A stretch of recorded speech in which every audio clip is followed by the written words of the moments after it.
David Wagner here from P3 Media. Today, I am in New York City at NRF 2025. This is where the top retailers, technology companies, and merchants in the industry come. I'm going to be interviewing thought leaders in the ecom and retail.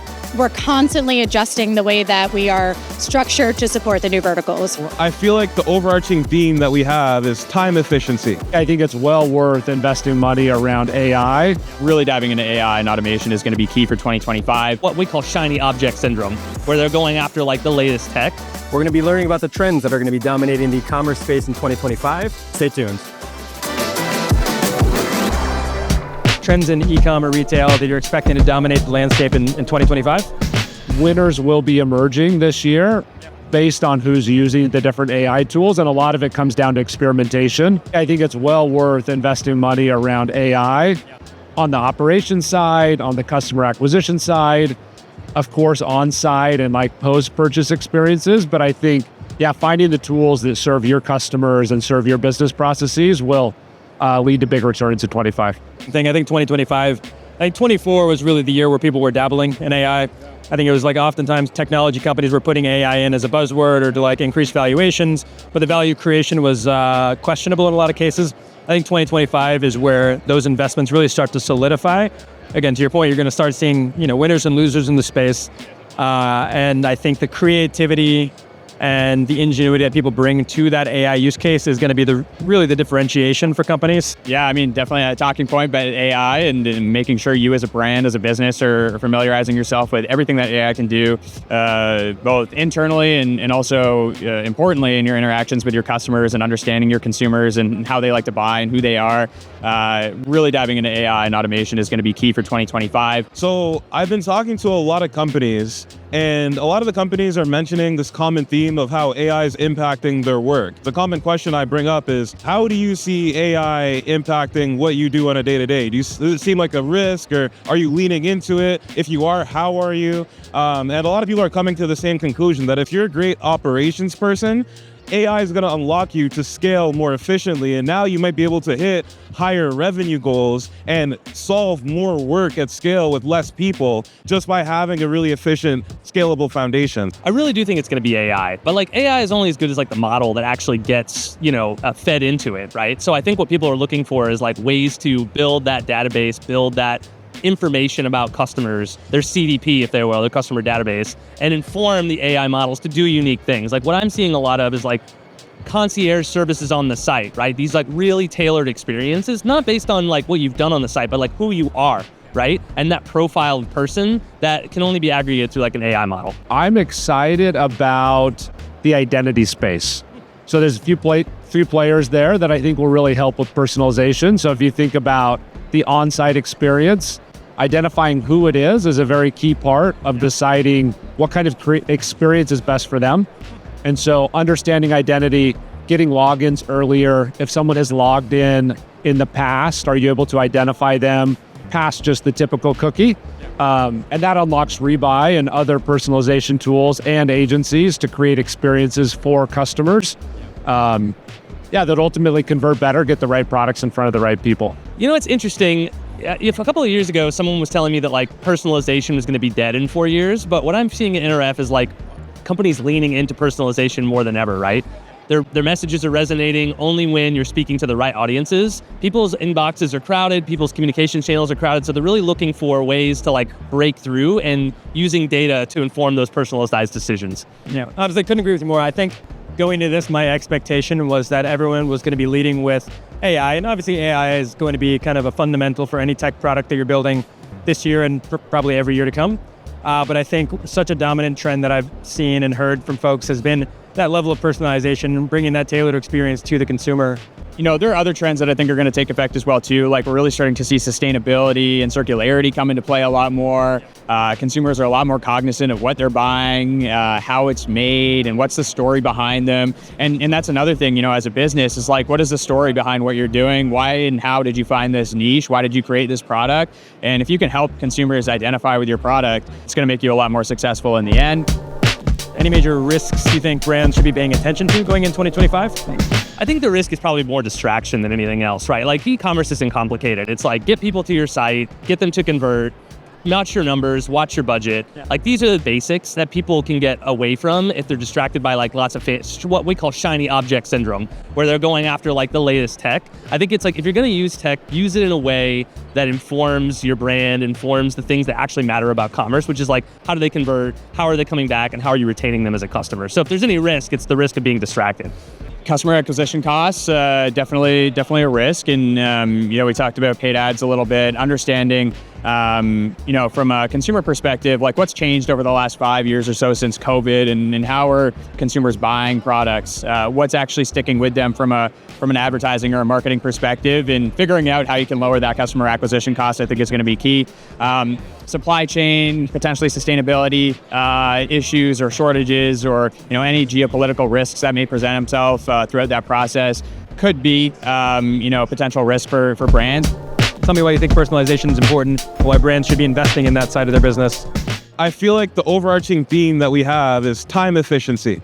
Folks don't want to waste their time, full stop, right? So with that, you look at the average buyer journey on e-commerce. For a lot of merchants, they have pretty large catalogs, right? There's no chance that your customers are all looking through your entire product catalog when they're on your website. And if they are, that's taking them 30 plus minutes to do so. So what you have to do is adopt to their natural buying journey, which is search for product A, and then let all the products that they like come to them. Instead of a customer taking 30 minutes to discover everything they want on your website, now it can all happen in 30 seconds. So my buying journey is easier. I feel like my time is more respected, and I'm gonna gravitate more towards those brands that double down on this pathway versus the ones that waste my time. Yeah, so we think about two metrics primarily. It's increasing AOV and increasing conversion rates. And so as you alluded to, you've got a journey. Someone hits the site and then they go through that web experience, they check out, and then ideally they're coming back. And so we think about personalization across that whole journey. Yeah. Ideally, it's like an in-person retail experience where you go in and you have someone there who can help you walk through it. And we're trying to do that digitally. Yeah. And not easy, but we do see very high conversion rates and higher AOV as you use different personalization tools. Part of it is about just using the AI out of the box. Part of it's about customizing that AI based on that merchant's shopper demographic. Yeah. And ultimately what they have learned as they get to know their buyers. And so you go in and you customize that, and you're able to use those data rules across the whole journey. Creates a better experience, higher conversion rate, and ultimately it helps find the ICP that a given retailer's looking for. Part of it is A/B testing. So going in, setting something up, often with our standard out-of-the-box AI, and then testing different things out, seeing what that does to conversion rate and to AOV, and over time, creating a better experience for the buyer. Yeah. I think you've hit on something, several really interesting things, but one thing that we think about as an agency quite a bit is how do you bring that human element, that tactility, that human experience back to the e-commerce experience, which is challenging to do, right? But I think people really deeply want that. And so I think, if you look at the tech stack of a typical enterprise e-com operation, I think one of the areas where they can actually bring that tactility back, whether it be kind of manufactured or otherwise, is the personalization side. You're bringing that curatorial element back to the shopping journey. People hit your page, they've engaged with it, and they're seeing products that feel really personalized to them. And while there's not necessarily a personal shopper there or a salesperson, they're not talking to a friend about what they like or dislike. They're seeing stuff that's so tailored for them that you've almost mimicked that human experience. And so I think that's what I love about really what you guys are doing, and as a whole, what the personalization experience can do for the customer journey.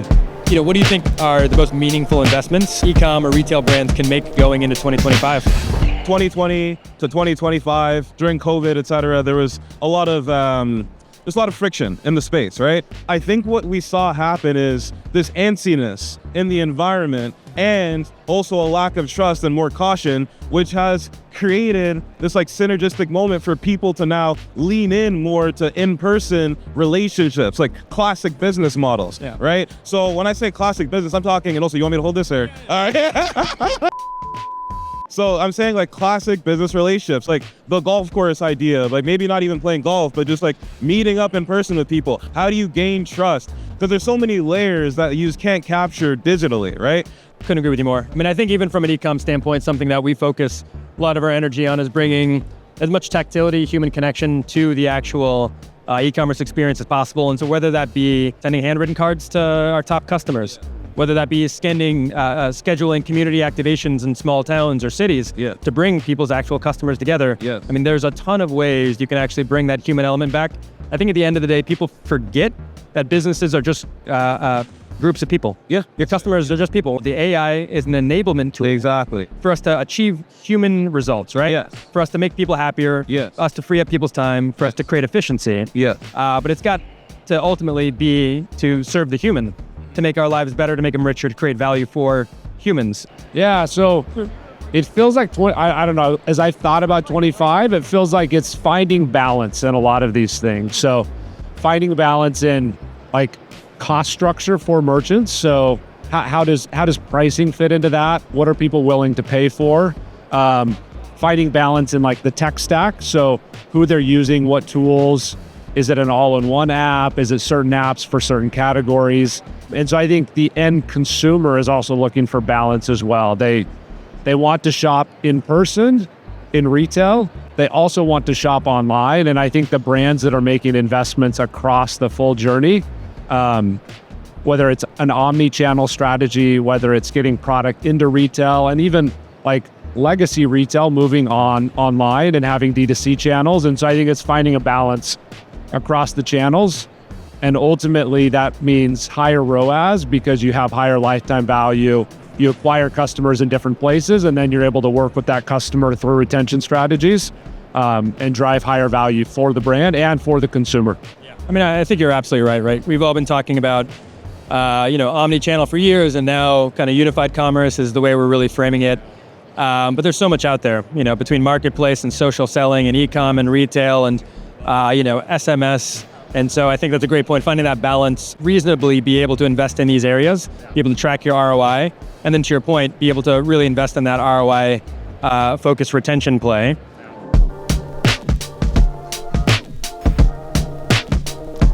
I mean, we're constantly adjusting the way that we are structured to support the new verticals, right?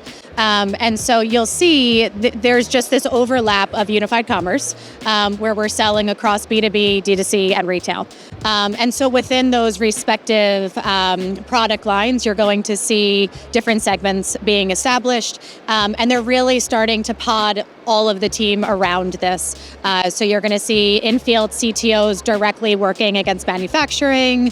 You're going to have somebody else who's directly dealing with food delivery. So you're really starting to see it become much more niche with the way that we're set up internally and supporting merchants. I mean, Rebuy is the best personalization engine for Shopify brands today. So our software spans beyond personalization, making the shopping journey easy for your end customer.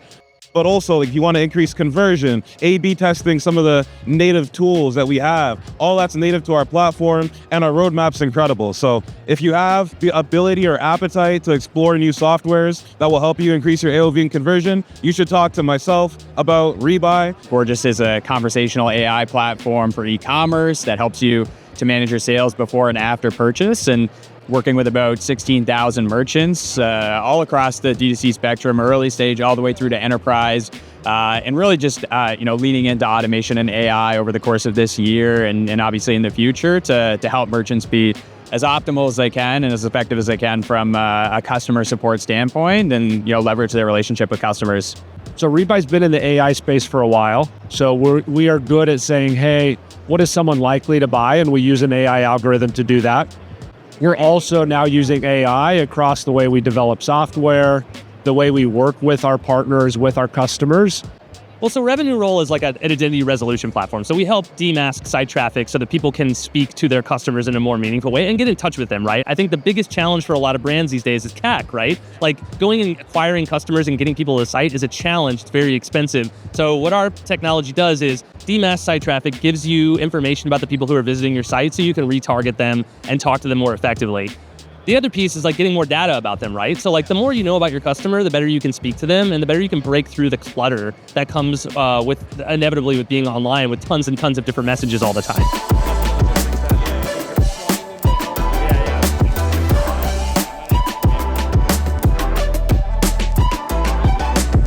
So I want to thank you guys for watching this. Hopefully you got some value out of this e-commerce and retail roundup. More to come soon. Anything anything you want to plug? Anything you want to add? No, I plug you guys. Would love working with the P3 team. It's a real treat to be working with you guys. And of course, David of P3 for conversion rate optimization services, one of the best in the business. So.